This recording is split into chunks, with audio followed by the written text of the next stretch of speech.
ist der Podcast, der dir die Zukunft zeigt, der dir sagt, was im Film passiert, was neu ist und was bleibt. Hallo und herzlich willkommen, da seid ihr schon wieder. Das ist ein ganz neuer Podcast, natürlich nicht, aber ein ganz neues Audio-Tool, mit dem wir den Jingle gemacht haben. Das ist Udio und das fetzt. Und das ist aber wirklich nochmal ein großer Step von Suno, würde ich mal sagen. Oldschool würde man sagen, das ist auf jeden Fall besser produziert als Suno. Ja. Also die Stimmen sind irre, aber irgendjemand hat neulich gesagt, dem fehlt so ein bisschen Seele und so ganz leicht habe ich das Gefühl auch noch. Aber im Zweifel, wenn man es vorher nicht gewusst hätte, wäre es keinem aufgefallen. Nee, auf keinen Fall. Also die Stimmen, das ist krass. Krass, okay. Aber wir haben ein ganz anderes Thema heute. Wir überlegen schon seit längerem, was denn passiert jetzt mit den AI-Tools. Wird das der Kunde selber prompten, alle Filme? Werden das die Regisseure machen? Wird es extra Agenturen, extra Firmen, ganz neue Firmen geben oder wird das in der klassischen Werbeproduktion irgendwie angeliefert sein? Was denkt ihr? Das wird auf jeden Fall so sein. Natürlich werden wir klassischen Werbefilmproduktionen nicht dabei zugucken, wie das einfach verschwindet, ja, sondern wir werden probieren, das zu integrieren und weiterhin das zu machen, was wir gut können, nämlich tolle Filme für tolle Kunden zu machen. Mich interessiert vor allem jetzt an der Chrissie, die gleich dazu kommt, die spekuliert doch nicht drüber, sondern die macht es schon mit einer eigenen Agentur und die hat echte Kunden und die hat echte AI-Aufträge. Wir haben nämlich einen Gast, die hat eine kreative Agentur, AI-Agency oder Agency, wie sie es nennen. Die produzieren Videos und Fotos, fully AI-generated. Und wir sind natürlich super gespannt, was sie zu sagen hat. Sie wird mit uns in Englisch reden. Wir sprechen Dinglisch. Wir sprechen Denglisch. Und sie müssen sehr, sehr viel Geduld haben und sehr offen sein heute. Ja, genau. Und wahrscheinlich hat sie nicht den perfekten Sound bei sich. Dafür spricht sie besser Englisch. Hello, Chrissie. Welcome to our show. Thank you. Thank you. Nice to be here. Thanks for having me. Hi. Hello. You are in the beautiful Amsterdam right now, right? Right. Yes. Not in a beautiful place right now, exactly. But yeah, in general, I'm in Amsterdam, which is a perfect place. Yeah. Okay. Because Great. Right now you're talking to your coats and pullovers, so that the sound's not so bad. Oh, right. I'm in my cupboard. Yes. Yeah. Like Stefan. Like Stefan. Yes, exactly. Yes, we might that is rename the podcast to the Pullover Podcast or something. In the closet. That's a great title, actually. Yes. Perfect. Hey, Chrissie, tell us a bit about yourself, where you come from and what you're doing now. I've been working as a art director and creative director for about 15 to 20 years. I've been an interior designer, a brand designer, actually done multidisciplinary stuff within design and creation. And I was doing a brand identity for a big corporate client here in the Netherlands. And I needed some imagery for the brand identity, so photography actually. They had like this image library, which wasn't very useful for the purpose I had in mind. So I just thought, well, let's try and generate something with Midjourney, because I've been doing Midjourney since the summer of 2022, and I was thinking, well, let's try and see what it comes up with. And then I did that brand identity with the photography included, synthography actually, which is the official name for AI photography. So I included some synthographs and they really liked it, and they were saying, well, how does it work then? Because if we want it, then when is it finished? And I was like, well, tomorrow. And they said, okay, do we have to pay any licensing? I said, no, there's no real people on it. And so you can just use the material as you like. And there's also no copyright on AI photography. So you can do whatever. There's no licensing involved or portrait rights, buyouts. And while I was saying that, I was like, oh my God, this is such a game changer in my business, because for a lot of brands, this is a financial hiccup and also something that not all brands can afford. So especially the smaller brands, they would really benefit from this.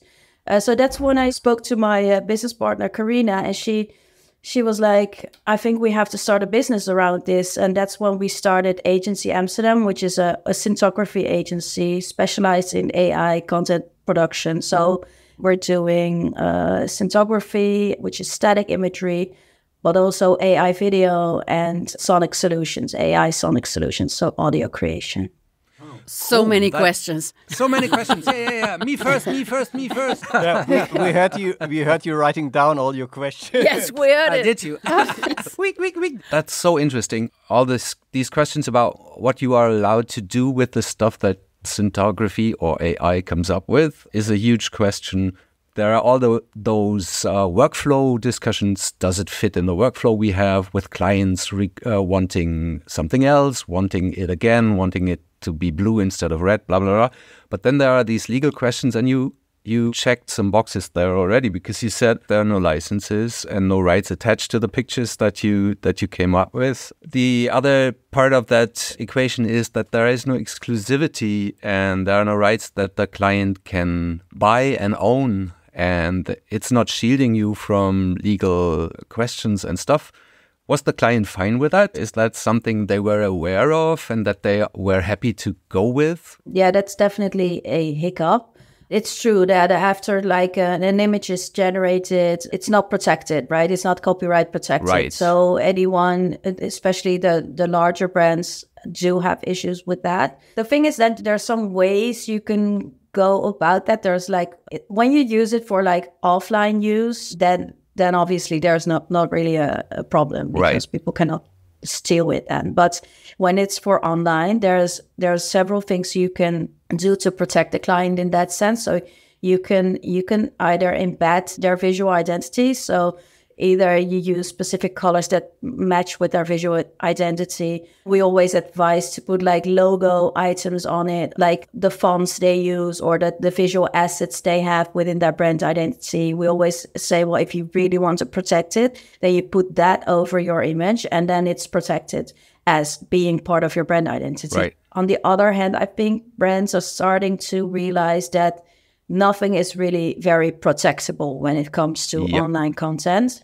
There's so much content needed. So, I mean, it's online and the next day it's already offline, right? So it's so, or people have forgot about it, or it's on the socials, which is, it only counts for the week, right? It's only valid for a week and everybody forgets about it after that. Right. I guess they also are aware that they should feel and act differently when it comes to owning stuff. So I think nothing is really to be owned in this new era. And also, I guess the copyright, they don't really apply very well to the current situation. So I guess they also value lots of content against competitive prices over having one item that's really protected. Right.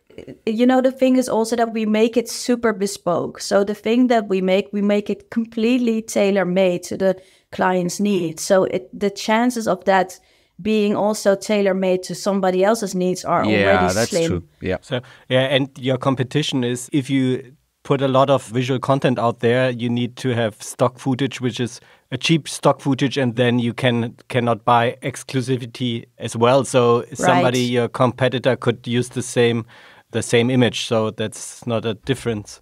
That's really true. Yeah, it's a valid point. So it's true that they are already often using stock photography or stock video for this purpose. Right. So, and they don't own the exclusive rights on that either. So, and now at least they have the guarantee that another competitor doesn't have the exact imagery as they have, which often happens. Yeah. At least this is an advantage of AI photography. That's true. That's totally true. It is a trade-off. I mean, they get so much more, and they get so much more flexibility, and they get lower prices. The only thing that I guess needs to happen is that you need to educate your client, because everything is so new. There's a new right situation with this kind of material, right? They don't have exclusive rights, and that is a real problem, especially when it comes to film. If you sell a film, you sell them the rights. Usually, that's a standard contract, right? Right. If you can't do this anymore, there's a lot of talking that needs to be done. You need to tell them over and over again. And they have to understand that. You need to educate them. If not, you're going to trip over it. There's going to come that one project where it fucks you in... Beep. Well, we just shared something on our LinkedIn where where clients forbade their agencies to use AI in their standard contracts. And that's another part of this story. You get the client's contract and you need to sign the friggin' client's contract. And these contracts sometimes pop up with, you are not allowed to use AI. Did you encounter something like that? Well, I do hear it a lot, especially when it comes to the States. So in the United States, I've heard a lot of colleagues encountering these problems, these situations, let me say it like that. I guess it's mostly about fear and also about things not being regulated yet. So it is a shady area right now, and it would benefit us all if it would become clear, right? So I guess the EU Act that's coming along, like this is coming up like next year, which says that it should be mentioned when it's AI generated, is already, I guess, a good protocol and also a good way for us to know, okay, at least it's clear that it's AI generated, and especially when it comes to deep faking and stuff like that, I think it's essential that people know. It's less clear in the US because there's no like big legislation defined there yet. So I guess the brands are a bit more careful, and also I guess they're very afraid of the litigation that might follow, because obviously in the United States there's much more of a litigation culture, so I'm definitely noticing it there. I think it's probably, it cannot hold up in the end on the long term, because it's so intertwined in every process, in every part of the game, actually the creative agency game. I don't think it's even possible within a year to promise that there's no AI involved. And also in the end, it will just get themselves out of the market, because they will have to pay so much more, be so much less efficient. Yeah, it's like asking people to use a typewriter, right? Because you are afraid of the online, like the digital space. I guess it cannot hold up in the end. It will push you out of the market if you do that in the end. Yeah, and this is a two-faced thing. I think it's a classical client move. It's the classical your problem move. We just told you you're not allowed to use it, just in case problems arise, right? It's a standard legal client move towards us, right? And it cannot hold up. I'm 100% with you on that. And there's another aspect to it, because they secretly love what they get. Because I just read this thing from Ethan Mollick, who is a professor at Wharton. He gave us this research that said more than 50% of people are using AI in the workplace in spite of not being allowed to do it. Right. So there are all these companies who have these policies in place that officially forbid their workers to use AI, knowing that everybody does it nonetheless, right? And I think the legal framework has to be adjusted to that. There's just no way to avoid it. Right, it's unstoppable, and I agree with you on that. You just have to make sure that the legal catches up, and that's not the case at this moment. And that's why I really do understand the carefulness that comes with that. I do also think that as a creative agency or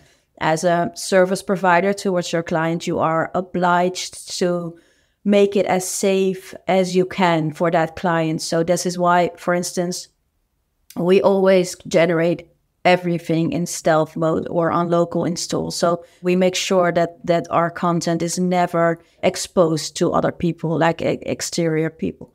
And also when you prompt, it's essential to be careful of what you put in the prompt. So for instance, we never use third-party imagery when we prompt, and we also never use anything that can relate to somebody else's copyright or somebody else's intellectual property. So for instance, we never use terms like in the style of Wes Anderson. That's what I wanted to ask. To other people. Wes Anderson, that's so funny, because I think he's the most referenced guy, at least in... Right. I would have one more question regarding the legal side, because if I understood it right, you are the person prompting all the stuff, right? Well, not the only one, but we have like a pool of prompt engineers. But yeah, I'm definitely one of them, and creative director. Okay. That's true. And but how do you feel? Because as I know, as soon as content is created by AI tools, it's not copyright protected once it's generated by Midjourney or anything else. But it's your creative content. It's your creative output, your ideas. Are you actually really so open already that you say, okay, that's a price you have to pay if you work with AI, and I'm fine with it? It is a bit strange that when you create something using, for instance, Cinema 4D or 3D program, or Photoshop or anything else, it's all copyright protected. So if you create something from scratch using only digital like software to get there, this is copyright protected. So it's a bit strange that when it comes to generative AI, which is also a tool. Yeah, it's definitely, it's a tool, right? It's a software tool. So I do agree with you on that, or I do think that it's an odd situation. On the other hand, I guess we do need to, as creators ourselves, we also have to look differently at copyright and wanting to protect things. I mean, we are in an age where you can easily trace who's the creator. And I guess in this age, it's more about how much eyeballs does it get. Okay. So if people massively redistribute your content or repost your content or maybe even act like that it's yours, it will always be traceable to you in the end. So I guess, of course, as a creator, you don't really like people using your stuff or stealing from you in that sense. But on the other hand, you are also asking your clients to not worry about that too much. Yeah. So I don't think you can, it's not fair to say, I want my stuff protected. On the other hand, for the stuff that I create, it's not protected, so that's, I don't think that would be fair towards your client. I guess it's also not really important. Obviously, also the big issue here is the input of the software, the generative AI tools. So they're all trained on diffused imagery that's owned by somebody else, right? So this is a big discussion within our professional sphere. To me, it's like an AI tool is a very well-trained creative. It's trained on copyrighted imagery and copyrighted materials. But on the other hand, we as creatives are trained on copyrighted materials too. So we go to the museum, we read books, we watch films, and they're all copyrighted. They're all protected. You can decide as a creative to copy other people's work. You can just do that as well with the AI tooling. You can just decide to copy somebody's work. Well, if you're an original creator, you decide not to do that. And then you just use it as an inspiration. If you don't prompt the tool to copy other people's materials, it won't copy other people's materials. It will create something new. So I guess the ethical part is not to blame the tool. The ethical part here is to make sure that students and juniors or people new to these tools are trained that if they want to copy things, they can, but they're also the ones who have the power to not copy. It's in their hands. It's not the tool's fault.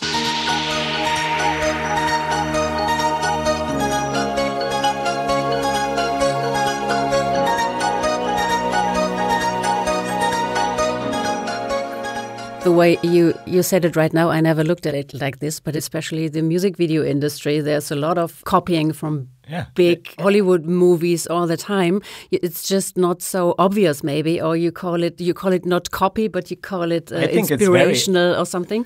I think it's very, very obvious for me. Like, the whole advertising business is always copy-paste. Oh, we want to have it like this. The mood boards, the big director's interpretation with thousands of pictures in there. That's true, yeah. I think there's only a few really original artists, artists. I think me as a director, I'm not a real original artist. My former boss said music video is instant art. Is you just take some very easy things and mix it together and stir it up and make it look new. But it's everything was already there, and now it's more obvious because it's trained. You see that it's trained or something like that. And I think a lot of creatives, not really original creatives, take themselves too serious and said, "Oh, I'm so creative," and it is very hard to define when has there really been a truly creative process involved, or when was it just, one prompt and ready. Yeah. It can also be one prompt and ready if you have put a lot of effort and time into the art directional angle you want to have here. So if you have a very specific angle you want to reach, I don't want to imply that it's not creative if you itinerate something that's already existing, right? I don't want to imply that at all, but you can go from pure copying, right? 100% copying, to being super original and everything in between with AI tooling. And I'm just saying that you are still ethical if you itinerate on something else, as long as you just be clear that you have itinerated on somebody else's work. I guess that's important. And it's kind of the definition of doing something original, well, not in the way to be the first one to have ever done it, but in the way of Originalität, Right, originality, yeah. Yeah, it's always like 50% you already know and 50% totally new. Yeah. But art is always something which is not copied, which is done the first time. Like if you go to a museum, see a red painting, and you say, oh, this should be art because I can do it. It's not art. Right. It's a valid point, actually, because art and applied creativity are something else, right? It's a different profession. I don't think the same rules apply to making art as they do to making applied creativity. Yeah. Also, when it comes to originality or creativity, I think art is more free in that sense. But when you're applied creatives, like you're working for a client, you have to make sure that you are either when you're itinerating on somebody else's work, that the client at least is aware, right? You have to make sure that the client is protected in that sense. You serve the client. This is your job, right? You, as an artist, you serve yourself and you serve creativity in itself. Totally. I need to honk the producer's horn here. Honk, honk, honk. Because, moral perspectives, art, creativity, these are all perspectives that do have their right. But I'm just the guy who sits in front of an Excel sheet the whole day, right? And what I've noticed with this Under Armour discussion, you remember where Under Armour came out with an AI film and they touted that it was the first AI film, blah, blah, blah.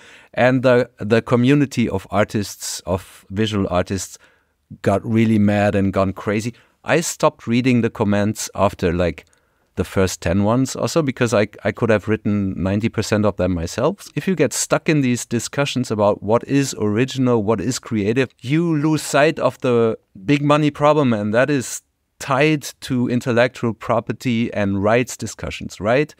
You don't own anything about these creations, and that is a big problem. A director of a film, he or she gets money after the film is released because this is a rights-based thing. He or she does have rights and they are worth something. They get money for that even after the film is not there anymore. This is all gone with artificial intelligence, and I only urge everybody to keep these questions in mind and not focus completely on like creativity and art and... Yeah, but I think the creative people, they are just freaking out because creativity is so much of your inner self that you can sometimes not divide those two. And if your creativity or the need for your creativity is in danger, you're always feeling like you are in danger yourself. So I think it's just a cry for what shall I do? That's the only thing I have. I'm a creative person, and if I cannot be creative, if I have no output for this anymore, what do I do? I think that's the reason why it gets so emotional and so loud and everything. Yes, exactly. You have to use the new tools. You have to use the new tools, probably, I would love to pick your brain, because how did you get clients? How is the process of pitching? How does it work? First of all, clients want to get in on the hype. They just want to be part of the show, right? This is one thing. The other thing is also that there's so much going on there's so much advantages to generative AI when it comes to cost efficiency, production time, post-production options. Right. They want to have the best content possible within their budgets, limited budgets. And synthography is often you can just have more for the same kind of budget. You can have it more bespoke, aligned to the brand identity. If you're like a substitute for photography, you don't have to deal with yearly licensing, which especially for large international brands and big corporates, it can be a real headache issue. I do understand that photographers whom I really admire and respect, and also film directors, have made an earning model for themselves based on licensing and buyouts, but it's not a viable model perhaps anymore. And I think that you have to also redefine that model. I think, Ilka, what you were saying about being a creative, of course, I resonate with that big time because I'm a creator as well. But as a creator, you just want to get the things out there, right? This is the inner need to get it out there. It's not the yearly buyouts that make you happy as a genuine creator, right? It's not, it pays the bills and it's great, but it's not the need. You know, the need is to create. Don't stop creating. The financial model has to change, or is changing. Let me say it like that. I don't think it has to change, but yes, very much. Yeah. Yes, you still have to eat, but you have to find new ways to get the bread on the shelf, right? I just heard a podcast called Hard Fork, one of my favorite podcasts, and there was this one guy. His business is paid, subscribed newsletter. And they talked about like what AI tools they use, because he said, he started to play around with Midjourney, but then his audience and his subscribers said, no, we don't like it. He got kind of a small backlash, or you're using the evil tools. Yeah, you're using kind of that using was the problem. Yeah, that was the problem. We don't like it, so he stopped. I do think that the Hard Fork newsletter might not have had this issue if they created the kind of synthography that we create, where it's not even recognizable as being AI.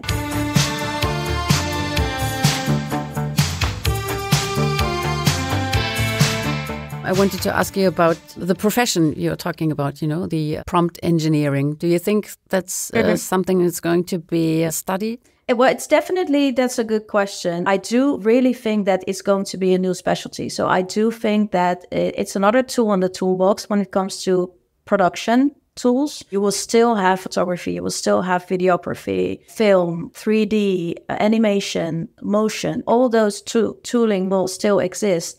It's just that generative AI will be embedded in all those other production tools as well. Yes. But there's also something to say about people who really elevate it to their specialty, because it's not as easy as people make it look. It's not a magic tool. It's hard work, and it also takes a lot of time. So I really believe that the people who are going to specialize in this business are the ones who create the best results within generative AI. And these people are going to be the creatives and not the producers or the... Absolutely. That's a good point actually too, because there's a lot of people thinking that right now clients can just generate things themselves. Obviously, everybody thought, this is going to be amazing. We never have to hire a creative agency anymore, right? We can just do it ourselves. They all came back from that. So we have three kinds, right? Visual prompt engineers, video prompt engineers, and sonic prompt engineers. Okay. They all come from a professional creative background. They didn't go from being like an accountant to a visual prompt engineer. The great thing about generative AI that it's super democratizing. So people who had already had a lot like talent within creative now can make a job out of it. But mostly it's 95% of the people were already film directors, photographers, videographers, motion designers. All those businesses, they all have the advantage because they know the business, they also know how to create that what they have in their heads aligned to the needs of the clients. This is a very difficult skill. I still have the impression that work and workflows are being compressed when it comes to AI. We are just producing our first AI-based mood film, and it feels like there are only 3 people involved. Yeah. One person is doing the storyboarding and the synthography and the direction all in one person, right? Can you address that? It's true that teams are getting much smaller. It's also true that people who have multidisciplinary skills are in an advantage here. For instance, our visual prompt engineers, they not only do the synthography, but mostly they also do the retouching, because in the retouching process, especially now with generative fill, there's a lot of art directional decisions that have to be made in that process. It's not like, okay, this is the ready photograph, or this is the ready film, and now you just retouch it, right? You just do the color grading. No, it's not like that. It's 90% finished, and then you have to do that 10% in the retouching, like in the editing toolings. So it definitely helps when you have multiple skills. And so it is true that these teams are going to be much more dense. The teams are going to get smaller. But on the other hand, it still takes a lot of time. So maybe you create you can create a film with a team of 5, maybe, right? Maybe a motion picture with 5 people. Yeah. That's probably true. Wow. And it's probably going to happen within a few years. On the other hand, if you use 15 people, it'll still be better. It'll be better. Absolutely. And so if you need quality, you're gonna have to pay. It's gonna cost you. If you need high quality, it needs high quality input to get the high quality output. So, but it is right that if you are a film director, you are now suddenly able to also do a lot of the production. Jobs will be lost. This is true. Jobs will be lost. But on the other hand, if you see how many jobs are now popping up because of generative AI, it's unlimited. There's so much more needs. For instance, I'll give you an example of what previously was never needed. I'm now doing AI video, right? And what we need within AI video is to have natural movements. We want those AI characters to act like or behave like people, right? Yeah. They have to have the same kind of hand gestures. AI is not very good at that. No, so, slow motion zombies. Yes, right. So what we do, we create video to video output. So we make videos of people who, for instance, have experience in physical storytelling. So they might be performance artists or actors, and they can do a certain scene for us. Or the interesting thing is that we don't need their faces. We don't need their backgrounds. We don't even need professional cameras to have them captured on screen.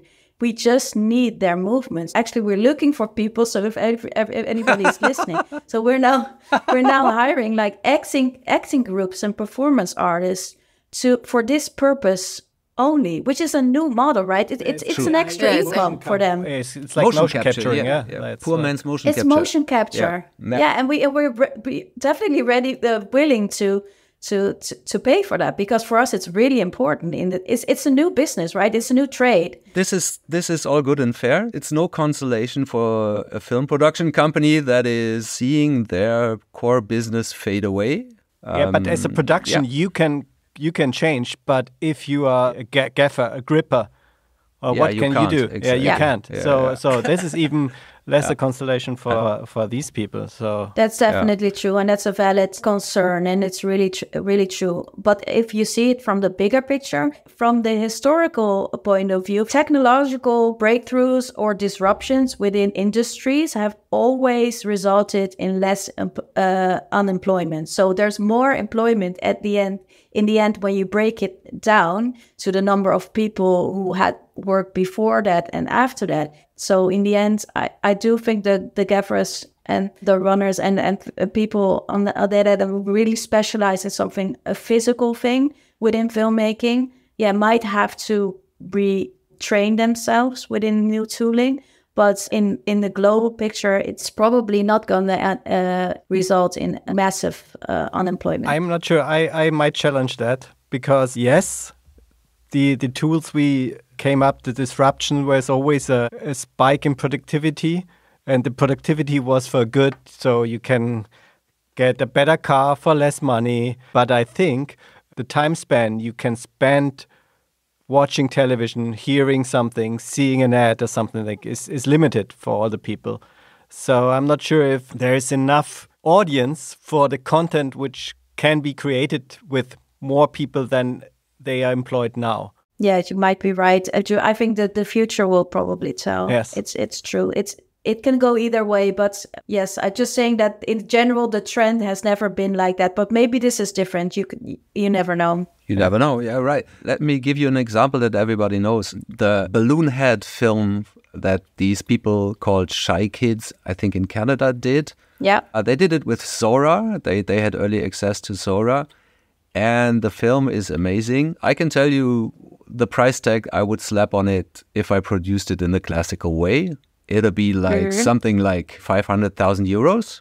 Yeah. And then I asked myself the question as a producer, if we were able to get our hands on Sora and produce a film like this, what price tag would I slap on it?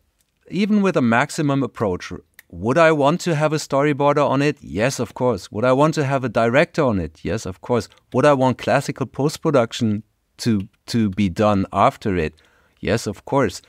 But it would still result in something like 100,000 and not 500,000 because everything about shooting it on set would be gone, right? It's also a lot of cost that you don't have to make as a maker, like as a producer. You don't have. There's a lot of costs that are not involved either. That's our business model. The costs, the costs, and what we earn from it. Yeah, exactly. That's what makes me what I am. The chance to earn a living is one-on-one related to the costs, right? We live from markup. If something costs 1 million, we earn 150,000. If something costs 500,000, we earn 75,000. So that's the very special perspective of a production company. It didn't really change in that sense. It's just that you have less cost, less markup. You have less people that you need, but it also costs less time. So you created, for instance, that Sora movie for 500,000, like you said. Now you can create 5 for 100,000 each. So this is how it is, right? Okay, maybe bottom line, to be honest, it probably will be less than 500,000 for those 5 movies. Yeah. But it still is the same model. It's just a different setup. It's how we earn as well. This is our business model too. And let me also be clear. I think it's also important to mention that generative AI is definitely not a solution for everything. Right? That's it will true. never be able to replace true actors, and it will be a part of filmmaking, and it will be a bigger part, and an increasingly bigger part over the upcoming years. But there's always going to be the need for true film, and there's also always going to be the need for true photography. AI doesn't make sense in a lot of cases. Sometimes it does, and sometimes it's the best solution.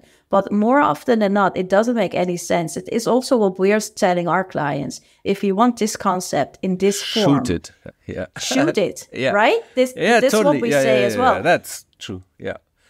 I mean, the Sora film with the airhead guy doesn't have any acting in it for a reason, right? They didn't show a face; they showed a yellow balloon because a face just still looks shitty in Sora, probably. I want to get into that because the 2 biggest challenges within generative AI are control and consistency. Yes. Both are missing within Sora because you cannot control where this guy is going to head up after 10 seconds. You just have to pray to God that it's going to be any good. It's just like a slot machine, right? Yeah. You also don't have the consistency within Sora because the balloon looks different every scene, right? Yes. It also has another color almost. It's yellow, but it's another type of yellow, and it doesn't look the same, and the guy changes too. So it was a very smart move to have that yellow balloon as a reference, because then at least you know it's the same guy. Whereas if it was like a normal person... Different in every take, yeah. What tools do you use to control it? We are mainly using stable diffusion workflows, like Comfy UI is the most important one because it has a lot of control options. I guess people also forget that when it comes to being a director, a creative director or a film director, you want to have control. You want to know what the output is going to be because you have some story you want to tell. The story shouldn't be completely random, right? Nobody wants to create a random story when it's for a client and the client wants a certain thing. So I know for a fact that OpenAI is not interested in becoming the new creator tool for creators. it's not their business strategy to become another Adobe. For instance, Midjourney is great for aesthetic control. Stability is great for technical control. The sweet spot for us is combining them both, using the visual input from Midjourney, taking it to Stability, and then have the technical enhancements there and the motion, adding the motion to the static imagery.